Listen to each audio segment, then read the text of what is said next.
Lembut banget lagi sosok Amanda di sini ya. Amanda sih nggak lembut. Anikanya yang lembut. Beda banget ke nama Amanda ya? Oh iya, sangat jauh. Assalamualaikum. Aku jawab, waalaikumsalam. Aku login, kamu log out. Kalau memang laki-laki yang segitu kehilangannya, pasangan yang sudah memiliki hubungan lama, itu ya syahwat libidonya hilang. Ente nggak ngomong kayak gitu. Anak ente, tak ada. Anda kira ente mau anak tadi anak ya. Makan deh tuh ego. Yang ada sakit hati yang diterima. Kalau gue sih kayak cabut deh, tapi gue bisa paham sih kenapa Anika mau berusaha. Nah itu. Kalau kata gue ya, pergi gue benar. Kakek sama cucu. Arman kejam.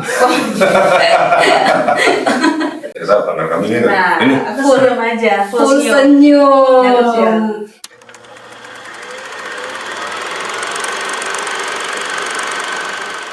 Hai Vivanians, mengawali tahun 2025, film Satu Imam Dua Makmum siap mengaduk perasaan dan emosi kalian. Akankah ketulusan seseorang mampu meluluhkan hati yang tidak bisa lepas dari masa lalunya? Dan kali ini Viva Cinema sudah kedatangan Fedi Nuril dan juga Amanda Manopo. Halo. Senang banget di sini udah bergabung, ada Fedi Nuril sebagai Arman, Ya. kemudian Amanda Manopo sebagai Anika, Revalina Estemat sebagai Lela. Hari ini kita akan berbincang soal film Satu Imam Dua Makmum ya. Sebelumnya banyak nih yang terkecoh sama judulnya, apalagi ada Fedi Nuril spesialis suami dua istri gitu. Jadi pada berpikir, wah ini tentang poligami. Aduh nggak ada capeknya nih si Fedi Nuril gitu. Asli. Komentarnya kan. Nah sebenarnya film ini menceritakan tentang apa sih secara garis besar gitu? Garis besarnya, jadi ini bukan tentang suami istri dua ya, tapi beristri tiga. Wah, lebih seru. Jadi tentang Anika yang diperankan Amanda yang berusaha membuat suaminya Arman jatuh cinta, sedangkan Arman belum mengikhlaskan mendiang istrinya Leila yang diperanin Revalina. Kalau bicara soal konsistensi Fedi Nuril gitu ya, biasa mengambil peran istri dua. Kenapa sekarang mau nih ya mengambil peran yang mungkin beda nih, udah bukan poligami? Ini ceritanya selain seru dan menyentuh ya, aku kan emang suka banget genre drama. Tantangannya sih, karena yaitu Arman ini kan seorang duda yang punya anak perempuan umur 5 tahun namanya Yasmin. Ibunya meminta dia untuk menikah lagi karena menurut ibunya dia udah waktunya move on lah. Karena udah 4 tahun meninggal Leila, dan Yasmin itu 5 tahun itu kan idealnya tetap butuh sosok ibu. Nah, jadi karena permintaan ibunya dia menikah lagi. Nah, jadi dari segi pengalaman itu aku dan Arman cukup jauh ya. Tapi buat aku itu tantangan dan sesuatu yang beda lah, yang mudah-mudahan nanti juga penonton bisa melihat sesuatu yang beda itu. Gitu. Makanya aku mau main di sini. Oke, kalau Amanda Manopo nih, mengapa tertarik mengambil peran Anika? Karena menurut aku memang belum pernah ada dapat cerita yang seperti ini. Pastinya gak jauh-jauh dari seorang anak atau nggak pasangan, tapi pasangan paling yang cuma hanya romantisnya ya paling gitu-gitu aja kan. Nah ini menjadi sebuah yang dimana memang saya harus melawan hantu. Ya kan? Iya, mendiang istri. Mendiang istri. Nah itu pasti kan susah karena saya mau minta izin, mau minta maaf, apa segala macam kita nggak bisa. Kita nggak tahu juga kan balasannya seperti apa. Terus habis itu dari cerita ini cukup lumayan banyak belajar sih gimana harus menjadi sesoleha apa untuk suami. Betul. Lembut banget lagi sosok Amanda di sini ya. Amanda sih nggak lembut. Anikanya yang lembut. Beda banget ke nama Amanda ya. Oh iya, sangat jauh. Nah, bagaimana tuh? Kan kita menghadapi tantangan terbaru berarti ini ya. Pastinya. Sangat perannya sebagai istri soleha, lembut. Awalnya memang si Anika ini tuh memang karakternya memang bukan berhijab sebenarnya.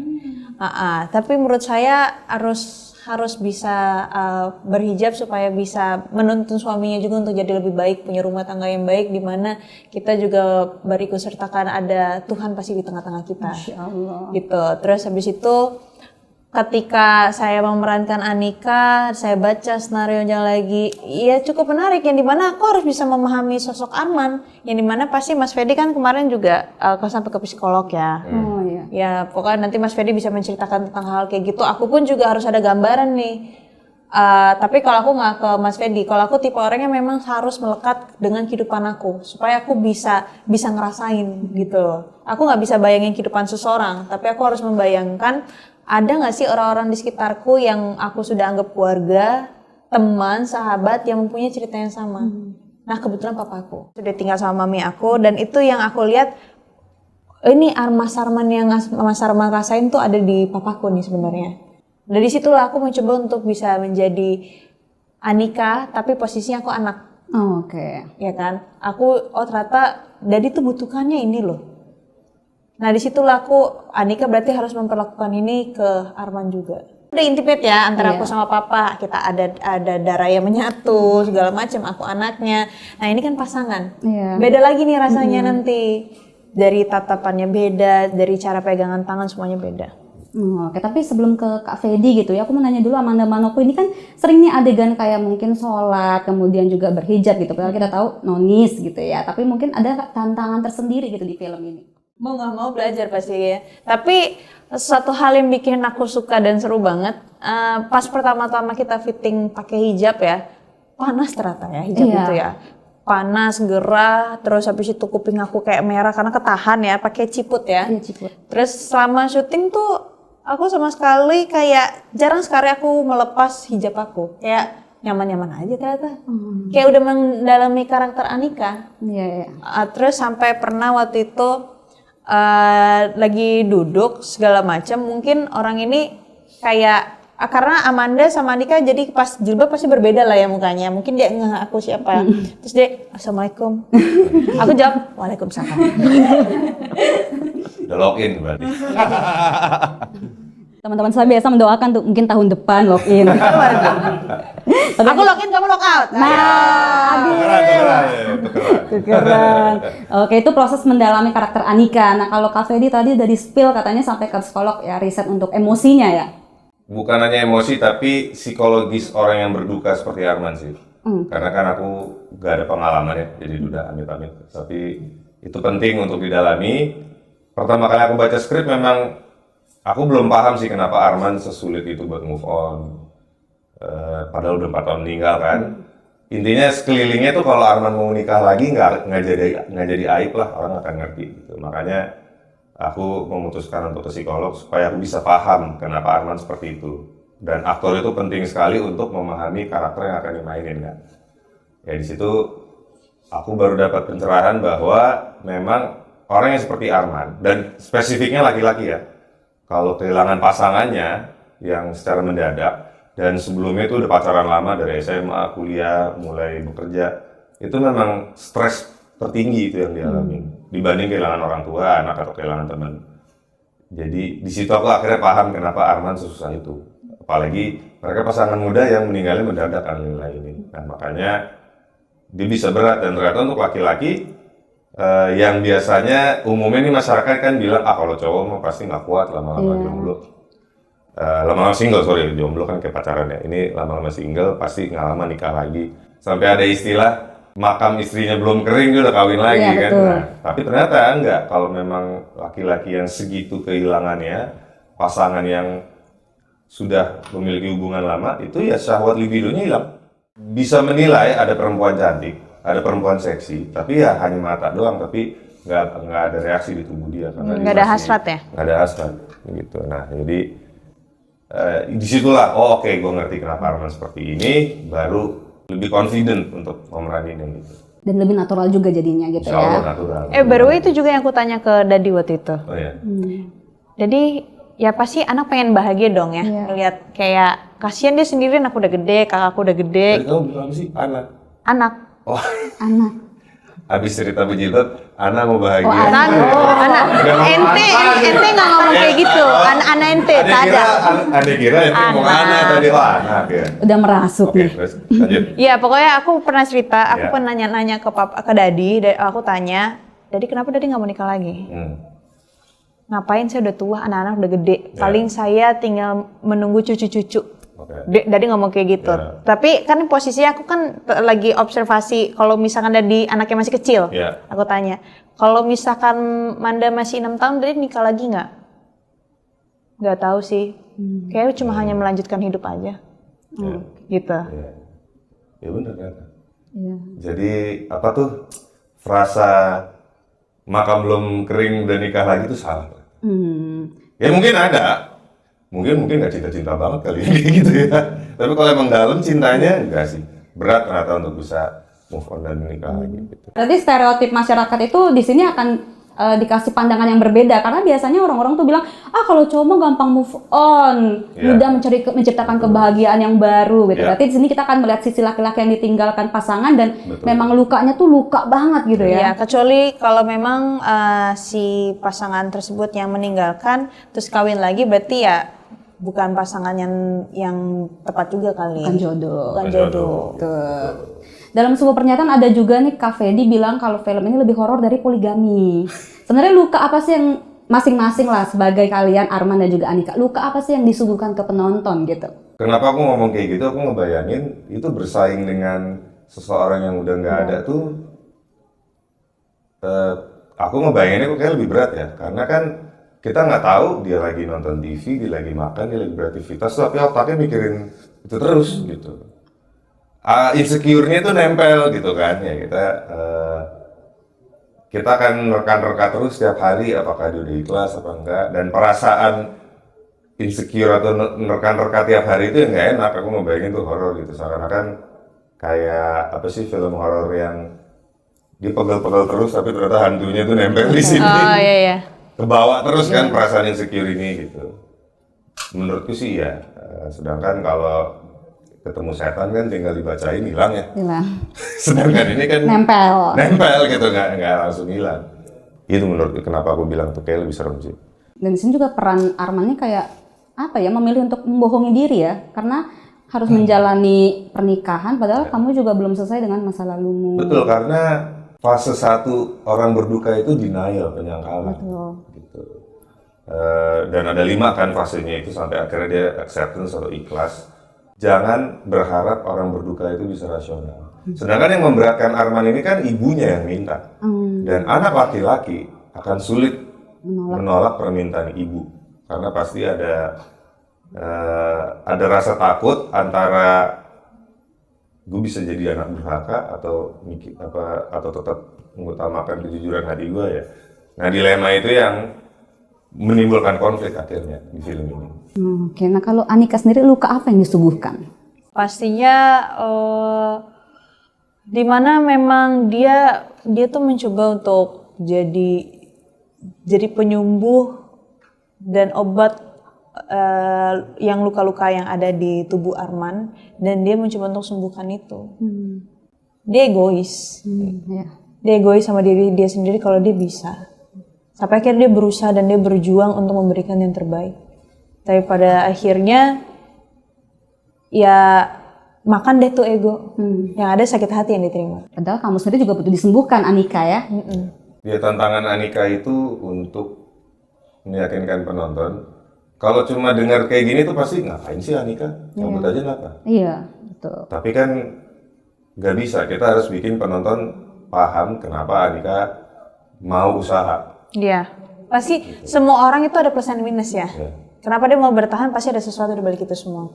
Nah, itulah yang Anika selalu perjuangkan, karena Mas Arman tuh sebenarnya orangnya kayak gini gitu loh. Kalau gue pribadi, gue buat penonton ya. Kalau gue sih kayak cabut deh, tapi gue bisa paham sih kenapa Anika mau berusaha. Nah itu. Ya, sampai akhirnya Anika belajar untuk gimana caranya menerima atau nggak meninggalkan. Tapi kalau kalian pribadi masing-masing di posisi Arman dan Anika, kalian akan memilih untuk menyetujui pernikahan itu atau menghindar? Ini kalau Amanda Manopo dan Fedi Nuril ya. Kalau Fedi Nuril akan jujur ke ibunya, walaupun tahu ini konfliknya malah sama ibu gue nih, bukan sama Anikanya. Jadi akan diutamakan diskusi. Karena selain ada kebahagiaan di situ, tapi juga ada tanggung jawab yang besar. Jadi tentunya harus diskusi dulu. Apalagi misalnya udah punya anak ya, kenyamanan anak dengan orang baru ini juga penting gitu. Bisa terima atau enggak, bisa aman atau enggak, gitu. Aman dan nyaman aja. Bisa nggak orang baru ini memprovide itu juga penting buat ngomongin. Kalau Amanda Manopo sendiri, kalau di posisi Anika lebih baik menerima atau menghindari Dia pernikahan? menghindar, yang ngajakin juga bukan ibu gue. Bener-bener. Yang ngajakin buat ibu gue minta-minta lagi. Dia terus mengambil tanggung jawab yang pastinya sangat besar. Ya aku sih kalau kata gue ya, pergi gue. Benar. Buat apa? Karena ada definisi lebih baik tuh jangan mulai hubungan baru kalau belum selesai dengan masa lalu. Setuju ya? Lebih baik gak usah nyari masalah udah. Seandainya hidup semudah itu ya. Nah, lalu kalian nih, kalian kan sebelumnya berperan sebagai adik kakak ya kan di film yang lalu lah itu ya, sebagai Rangga dan juga Rangga. Kalau di film ini gimana membangun chemistry sebagai pasangan suami istri? Kan kalian juga terpaut 17 tahun. Bukannya 25. Bagaimana berarti 50 dong. Memang itu juga yang aku tanya ke Manda sih waktu mulai reading film ini ya. Kalau antar lawan main sih chemistry-nya aku merasa udah enak karena udah syuting sebelumnya gitu. Nah jadi waktu mau mulai reading ini aku justru nanya dulu karena jarak kita jauh. Dan misalnya nih aku jomblo, kamu jomblo dan ada cowok nih umurnya jaraknya seaku gitu berdeketin kamu, itu kamu masih terbuka atau langsung enggak deh kalau umurnya jaraknya sejauh itu, gua paling 7 tahun lah paling jauh gitu. Tapi ternyata mana nama taala. Dan menurutku itu penting karena kalau di pola pikirnya itu udah menolak untuk mencoba berhubungan dengan laki-laki yang umurnya jauh, akan ngaruh ke acting gitu. Bagus sih bisa aja bagus, tapi kalau memang nggak masalah itu akan lebih bagus lagi aja. Akan ada batasan-batasan kalau seandainya memang jarak itu penting buat Manda. Cuma begitu ternyata memang nggak masalah, ya akhirnya baru next step-nya kayak lebih dalam ngomongin cinta, ngomongin kesetiaan, ngomongin keluarga. Sampai itu menurut kalau kamu jadi Anika gimana? Aku mah cabut. Dan tapi itu jadi PR menurutku. Gimana Anika ini bisa make sense buat Manda? Gak semua aktor atau aktris yang bisa melakukan intimate yang seperti itu. Tapi aku tipe orang yang selalu, kenapa dia ngomong kayak gini? Pasti ada something. Ada ini, aku selalu mikir pasti luas gitu loh. Akhirnya aku bilang, ya aku gak masalah. Kenapa emang ya? Dari situ kita udah mengenal, sampai akhirnya pernikahan ini untuk apa sih? Kita jalannya mau kemana nantinya? Kalau semua udah selesai, apa sih visi misinya ke depannya? Gitu loh, itu yang Anika juga bangun dari situ. Berarti pembahasannya jadi lebih luas dari penerimaan Manda ya? Iya. Gitu. Oke. Kalau Manda sendiri nih, gimana beracting sama seorang Freddie Nuril gitu? Kata orang-orang ini di warganet, kalau aktris kasta tertinggi itu adalah pernah berperan sebagai istri seorang Freddie Nuril. Nah, siapa yang ngomong gitu? Tertinggi loh kata. Tertinggi. Soalnya cantik-cantik semua loh biasanya Bella, Aisyah itu. Sekarang akhirnya Amanda Mano. Ya berarti saya satu di antara wanita-wanita itu ya. Ya bagus dong. Gimana berarti acting dengan Mas Feji? Sesuatu hal yang pastinya happy, senang. Mas Fedi di dunia sini kan juga pastinya juga udah lama sekali kan. Aku kan juga masih merintis juga. Terus banyak belajar sekali juga dari Mas Fedi, cara membangun observasi dalam sebuah karakter yang bisa itu aku pelajarin juga buat nanti ke depannya. Jadi ya senang sih. Ya next time nanti kita jadi apa lagi Mas perannya? Kakak adik udah. Kakak adik udah. Kakek sama cucu. Jadi jagoan alam penjahat. Yes. Hero mobil. Kalau Mas Feji menilai sosok Amanda Mano tuh, jadi kalau impresi pertama aku pas ketemu Manda, dia ternyata orangnya bercandanya konyol juga, ngajarin. Dan buat aktor menurutku itu bagus. Jadi luwes, aktor kan harus luwes ya, gitu. Kayak bercandanya konyol juga ternyata. Jadi aku tahu, akunya juga jadi bercandanya nggak perlu tahan gitu, lepas aja. Dan untuk yang jaraknya jauh, aku merasa tetap ada respect dari Manda. Tapi juga nggak berlebihan sampai jadinya kaku gitu, tetap relax walaupun aku merasa tetap ada respect dari dia. Jadi ya itulah, nggak berasa sih umur jauh. Kooperatif, profesional, dan dermawan makanan. bahkan kata belanjanya aja waktu Gak usah dibahas, satu yang belum aku. Nah makanya aku nggak heran memang. Pantes karena memang dia dermawan. oh ya, Ya. benar. Doakan kita kerja cari duit untuk apa? makan. Makan. Apapun kita hidup karena Makan. ya udah. Makan aja udah. Oke, selanjutnya nih kita bahas lagi film ya. Kalian kan cukup kritis nih kalau dapetnya pemerintah kayak cukup kritis. Ada nggak sih kalian terlibat dalam pembedahan skenario atau adegan yang kalian sampai diskusi mungkin sama sutradara? Gitu? Ada adegan yang aku nanya ke Manda, ini kalau situasinya seperti ini sih, dengan spoiler itu ceritanya. Situasi seperti ini, kamu tuh pengen dengar Arman ngomong apa sih? Jadi ini skrip bahkan udah, kalau aku mau dengar Arman ngomong begini, kalau enggak, aku nggak puas. Oh ini yang topik ini yang mau didengar, ini yang mau diomongin, sama kata-kata yang mau diucap tuh ini. Nah kita diskusi, terus kita diskusi juga ke penulis skenario sama sutradara. Karena memang sebenarnya kalau aktor sudah ditetapin atau udah diputuskan ini pemerannya, begitu dapat skrip, penulis sama sutradara sebenarnya harus merelakan aktor yang memainkan. Itu udah dimiliki. Kayak di notes masih ada diskusi-diskusi gitu. Iya, Masih ada ada diskusi. diskusi. Boleh spill nggak salah satu adegannya mungkin? Gak usah, nanti nonton aja. Cluenya biar kita tahu nih. Ada pokoknya Ada. apa sih? Kamu bahagia, aku berhak apa? Kamu berhak berduka, Aku berhak bahagia. Oh, di sini tuh berarti ya kita tonton. Nah kalau itu dari skrip awal memang udah ada, tapi kita Emosinya di situ. nge-build lagi dialog-dialog lain di sekitar itu, karena itu udah sangat strong ya menurut aku, dan itu nggak perlu juga sih. Iya, ada nos-nos lain. Itu adegan-adegan lain. Jadi kalian bukan cuma berperan, kalian juga ikut berkontribusi untuk bagusnya karya ini ya. Oh iyalah, pasti. Dan kita butuhnya aktor-aktor yang memang harus kritis juga, berani menyampaikan suaranya. Betul. Nah terakhir mungkin, kenapa Mas Ferry? Nggak apa-apa. Terakhir mungkin boleh nih ya kasih satu ekspresi yang menggambarkan film Satu Imam Dua Makmum. Ekspresi ya, mungkin dari Mas Ferry. Oh iya, ini ekspresi Menggambarkan film ini. ekspresi ibu-ibu yang udah sempet nonton duluan bareng kemarin nih. Arman kejam.